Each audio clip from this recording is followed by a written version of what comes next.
Every year the spring rains come. Unfortunately, spring rains sometimes means flooding.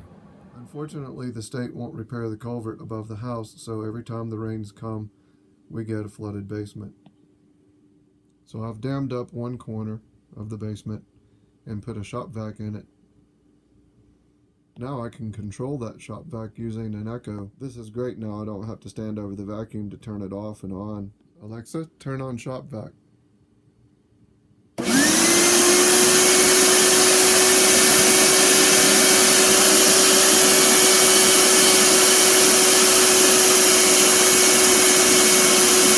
Of course, now I can start or stop the system from anywhere within the house or on the go using the Alexa app.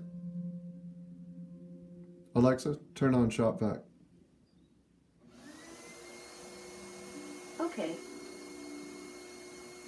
Alexa, turn off shop vac. Okay.